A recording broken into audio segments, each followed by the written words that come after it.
How to turn off Uber Cash. So, open the Uber app on your device. Tap on the menu icon in the top left corner.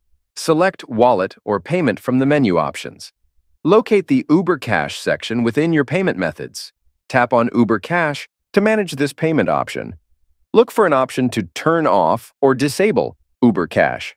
If there's no direct option, try spending the remaining Uber Cash balance to zero. Alternatively, you may need to use the Help or Support section within the app.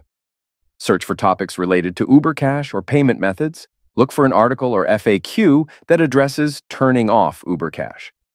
Follow any provided instructions to disable Uber Cash. Once disabled, ensure your default payment method is set to your preferred option for future rides. That's it. Thanks for watching the video.